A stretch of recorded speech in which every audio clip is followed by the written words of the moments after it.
Hello world, it's time for a new video from me, and this time it is the vinyl 2019 tags. In other words, 20 questions about vinyl. Now, I think the answers are supposed to relate to 2018, but unfortunately I can't really do that because I just don't, that's too limiting. Okay, so I'm gonna just perhaps throw some good albums and songs and whatnot your way, and yeah, I can't even answer every single question on here, so I'll do my best. So question number one is the best find of 2018.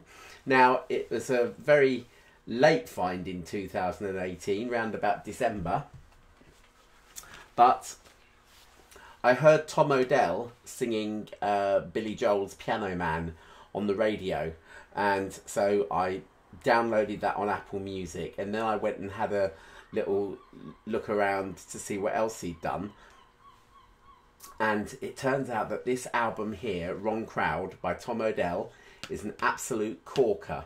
So yeah, it's essentially based around the piano because he's a pianist. And yeah, it's absolutely great. Listen to it. Right, shout out to other VC channels who deserve more viewers. Question two. Well, one of them who deserves more viewers, and I don't know where he's gone. He seems to have stopped making videos. So this is going to be a big shout out. Andy Hall, where are you? Andy Hall, who has perhaps the most comprehensive collection of Beatles albums that anyone has. You know, literally hundreds of examples of the White Album with different numbers on, loads and loads of different editions of each of the other albums. You know, if you really want to find out, you know, how historically significant your album is by the Beatles, go and visit his channel. Please go and visit his channel. Yeah, and if he's watching this, which I do hope he does, then Andy Hall, where are you? Please make some more videos. The other shout out that I've got to do from the VC at any rate is Ben Simpson, of course. Yeah, Ben Simpson, who's become a really good friend of mine. So yeah, I want to shout out to him as well. He's got a superb channel, not just based around vinyl, based around horror movies and all kinds of other stuff. Yeah, and he wants to try and diversify a little bit this year, so good luck with him for that. Right, what holes are you looking to fill in your collection? Difficult question really, but I think perhaps if I had to, it's more Tom Odell. I now have the entire Jake Bugg collection, which is really good. So yeah, it's more Tom Odell, I think. Right, a cheap album, that is really good. Right, now this album couldn't necessarily be described as cheap, but it is cheap for what it is, because it's a 4-record set, and it won't cost you much more than an ordinary double album. If anything more than a double album. But this is Ella Fitzgerald and Louis Armstrong, the definitive collection, and it's basically, they made some albums together, and it's basically all 4 of the albums that they made together in one gatefold set. It's all in mono, but it is absolutely superb, and yeah, the absolute gem on here has to be LP2, Ella and Louis Again, which has got such classics as Don't Be That Way on it, Autumn in New York, Stomping at the Savoy, and what's the song that goes, Birds Do It? Oh, Let's Do It, Let's Fall in Love, yeah. Birds do it, bees do it, even educated fleas do it. That one, yeah.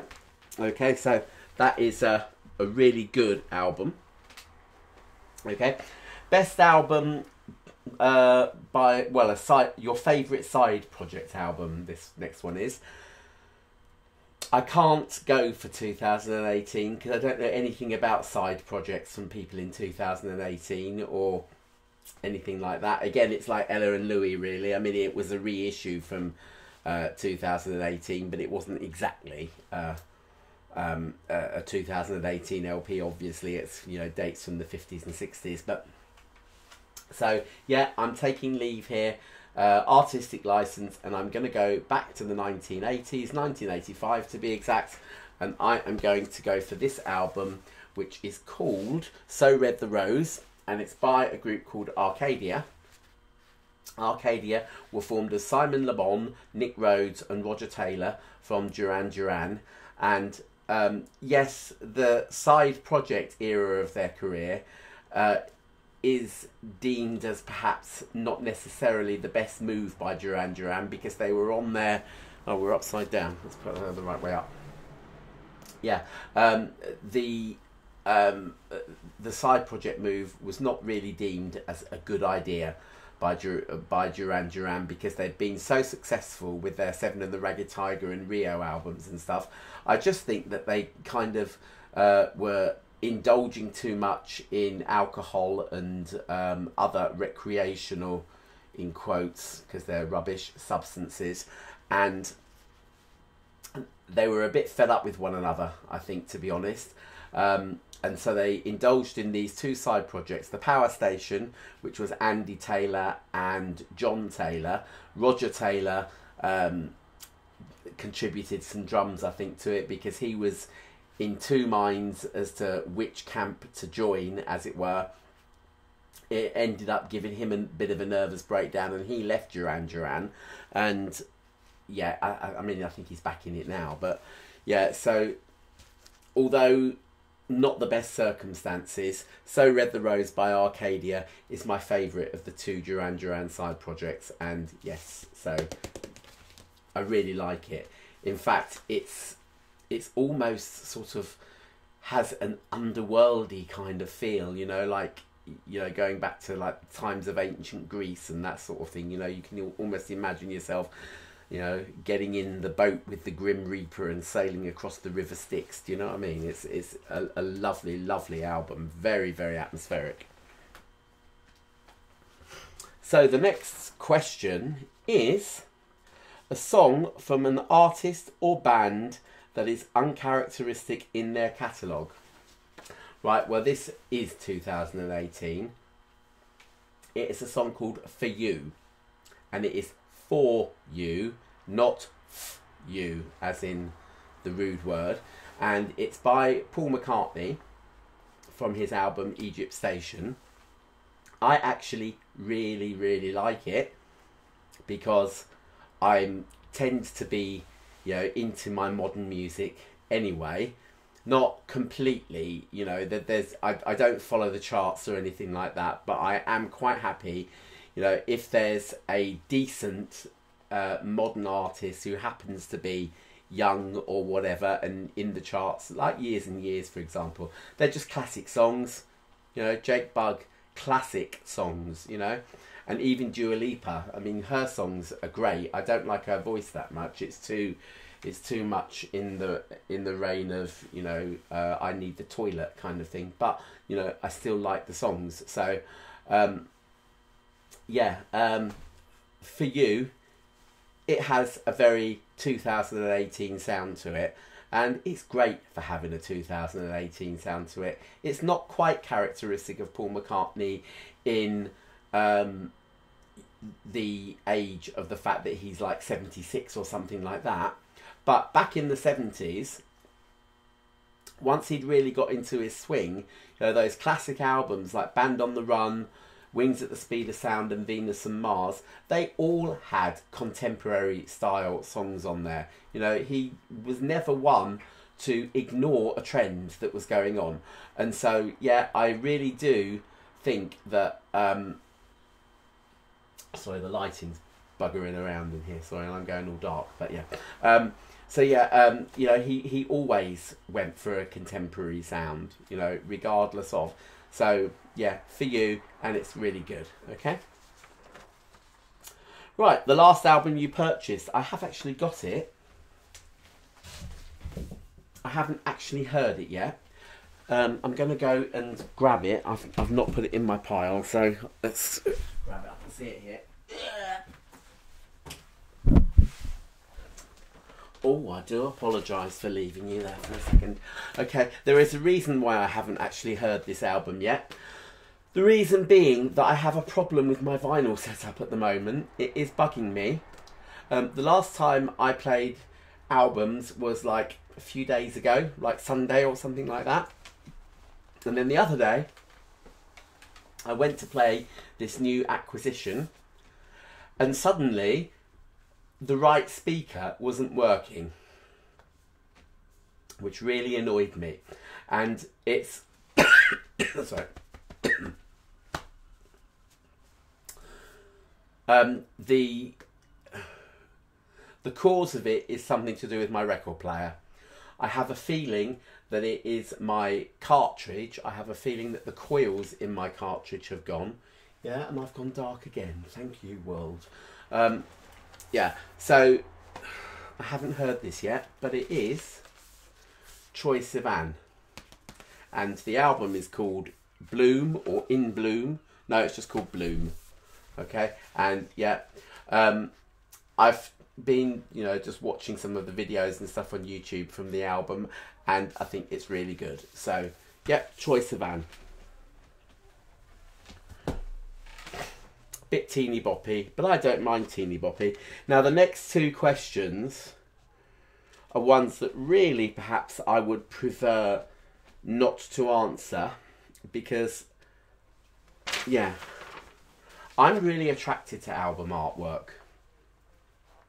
I would much rather, you know, sometimes, like, you know, my most impulsive purchases are because I love the artwork on the cover. So, sadly, I can't really answer the bad album. No, sorry. Question number 8 is a great album with a bad cover. And I can't really answer that. Well, actually, I can. This bally thing here, Paul McCartney. This wasn't the answer that I'd originally prepared, but Egypt Station by Paul McCartney. The only reason why it's a bad cover is because if you've got the one that folds out into 3, I'm not going to open this because it's absolutely fallen apart, totally fallen apart. So, you know, it's not bad album artwork as such, but it is a cover that's fallen apart. Makes me really not want to play the album because I don't want to make it any worse than it actually already is. So yeah, not entirely happy about that one, you know, and I think that whoever decided on this style of cover ought to be hauled over the coals for it, really. The answer that I actually had prepared was a Family Guy reference, really, and only because it scared Stewie, and it is Queen News of the World. Whichever way up it goes, okay, but only because they made a whole episode of it scaring Stewie. Right, I'm not going to answer the bad album with the cool cover because I actually don't have any really bad albums. So yeah, I'm not doing it. I'm not answering that one. A blues album. Nina Simone, Forbidden Fruit. If this indeed counts as blues, I mean, I don't know, to be honest. Is it more jazz than blues? I mean, there's definitely a blues influence there, but, you know, jazz, blues, I mean, they're pretty much, you know, of the same mould. This is an absolutely gorgeous album.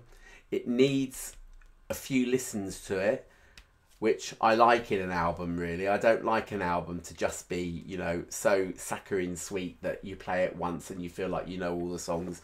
This one here will have you mesmerised, okay? And I didn't buy it in 2018 at all. I bought it about 2014, 15, something like that.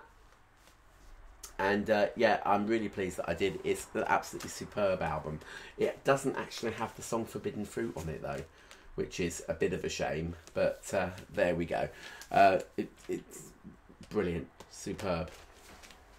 All right, now An earworm song. This is question 11. Because I'm not really, you know, playing vinyl at the moment because of my record player problem, which I hope to get sorted out tomorrow. I'm going to nip over to Audio T tomorrow, I think, and give them a kind of diagnosis of my problems and see if they can sort it out for me.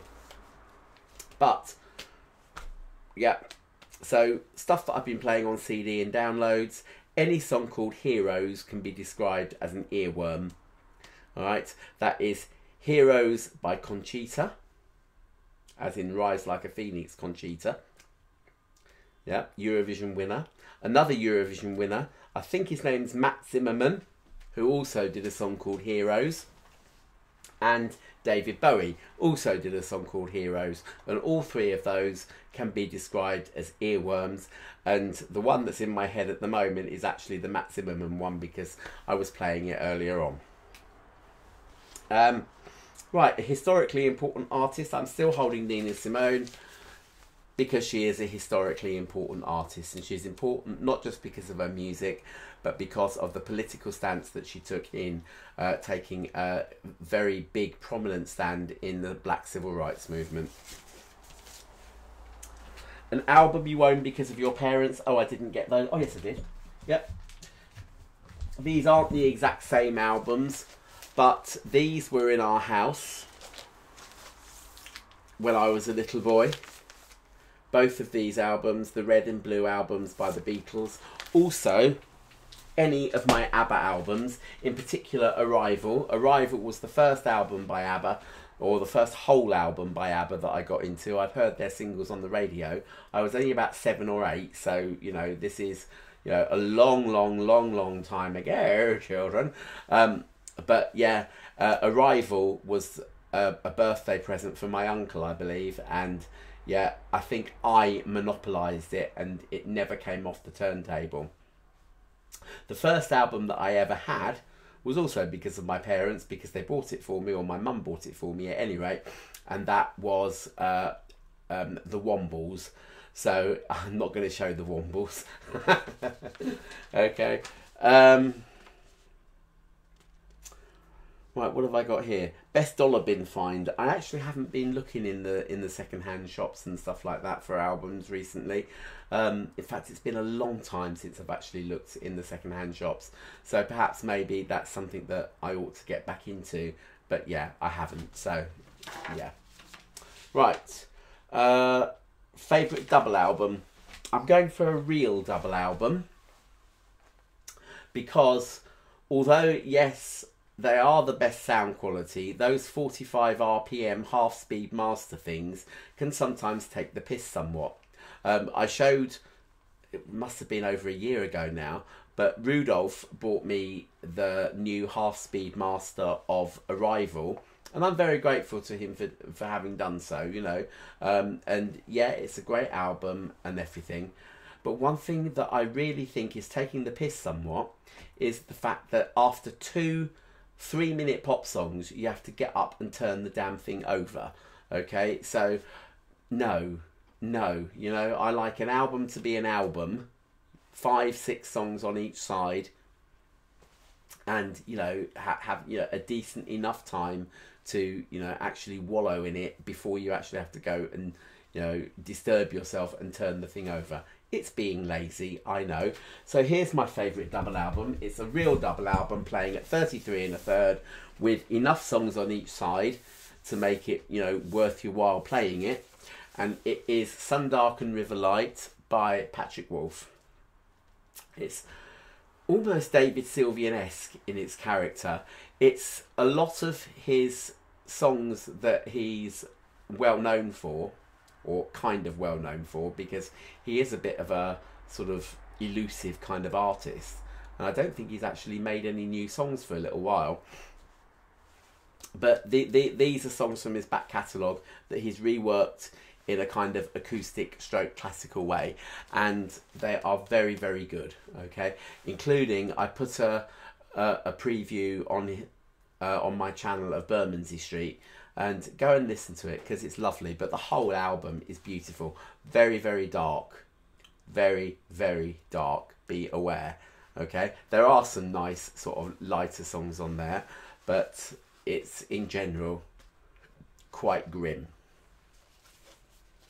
And there is one on there in particular called London, which is very, very grim indeed, but very, very beautiful. So yeah. Right, next. An album that you learned about from the VC in the last year. This is not an album that I learned about from the VC in the last year, but this is one that I've been playing, inspired by Ben Simpson, who you'll see his link on my channel. But yeah, I made him a mix CD from you know, for his ex-boyfriend that was going to college, and the album that kept coming up over and over again, as I recall, was Fleetwood Mac Rumours, which I've got here. I've had in my collection for a very, very long time, and I really like it, and I still really like it. You know, I'm not the greatest Fleetwood Mac fan, but this album and some of the songs from Tango in the Night, though not all of them. I don't possess Tango in the Night, to be honest, on any format whatsoever. But yeah, Fleetwood Mac Rumours is one that I've come to love and adore, particularly because of my friendship with Ben Simpson. So there we go. And a 7-inch record. No, haven't had one. I've skipped a question there. We're nearly at the end. Right, a 10-inch record. Again, 10-inch records aren't things that I have had for a long, long time. They tend not to be released that much. I've got 2 in my collection. One is the Kings of Leon, but this one here is one that I don't think I've ever shown on YouTube, and so it's coming up here. It's Revenge of the King by Kula Shaker. Now, Kula Shaker split up for a little while after the Peasants, Pigs and Astronauts album, and Crispin Mills went off to do some project, something about cowboys or something like that, which I can't remember what it was. And then I think various members of the band met together on a Hare Krishna album called The School of Braja, which is a lovely, lovely album. And then they decided to get together again. Beg your pardon, I'm scratching, I've got an itch. Yeah, this is Revenge of the King by Kula Shaker.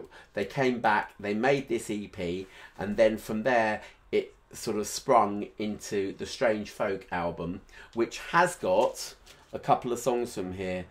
Dictator of the Free World and 6 Feet Down.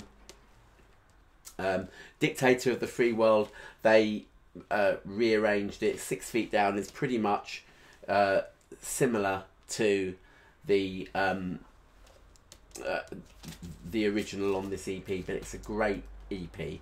So yeah, you know, if you just want 4 songs by Kula Shaker, find the Revenge of the King EP. You should find it on Apple Music or iTunes or Spotify or something like that. But yeah, it's great. Right. 2 questions left. Favourite album to fall to sleep to? I don't put vinyl on to fall to sleep. I've already probably explained why. Why, folks? Because you've got to get up and change the darn thing, and I really don't want to have to do that.